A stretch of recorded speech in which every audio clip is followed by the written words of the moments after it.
Please ఒక 100 రూపాయలు నాకు అప్పుగా ఇస్తావా? 2 రోజుల పాటు నీ బైక్ నేను అప్పుగా తీసుకోనా? సో ఇలా అప్పు ఇవ్వటము, అప్పు తీసుకోవడము, వీటిని చెప్పడానికి ఇంగ్లీష్ లో 2 పదాలు ఉన్నాయి. అసలు అప్పు అంటే ఏంటి? అవసరానికి తీసుకొని మళ్ళీ తిరిగి ఇచ్చేయడం. అది డబ్బైనా కావచ్చు, వస్తువైనా కావచ్చు. ఓకే, సో అప్పు ఇవ్వడం అంటే ఇంగ్లీష్ లో మనం లెండ్ అంటాము. తీసుకోవడం అంటే బారో అంటాము. ఒక 100 రూపాయలు నాకు అప్పుగా ఇస్తావా? Would you please lend me 100 rupees అంటాము. ఆర్ నీ బైక్ 2 రోజుల పాటు నాకు అప్పుగా ఇస్తావా? Would you please lend me your bike for 2 days అంటాము.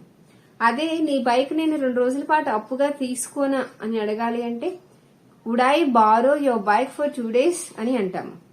First sentence would you please lend me your bike for 2 days అంటే అది రిక్వెస్ట్ అవుతుంది. Would I borrow your bike for 2 days అంటే అది పర్మిషన్ అవుతుంది. ఓకే, సో ఈజీగా English నేర్చుకోవాలనుకుంటే తప్పకుండా గుడ్ లైఫ్ స్టైల్ కూడా ఇంగ్లీష్ ఛానల్ ని సబ్స్క్రైబ్ చేసుకొని లాంగ్ వీడియోస్ చూడండి. మీకు చాలా యూస్ఫుల్ గా ఉంటుంది. Okay, thank you.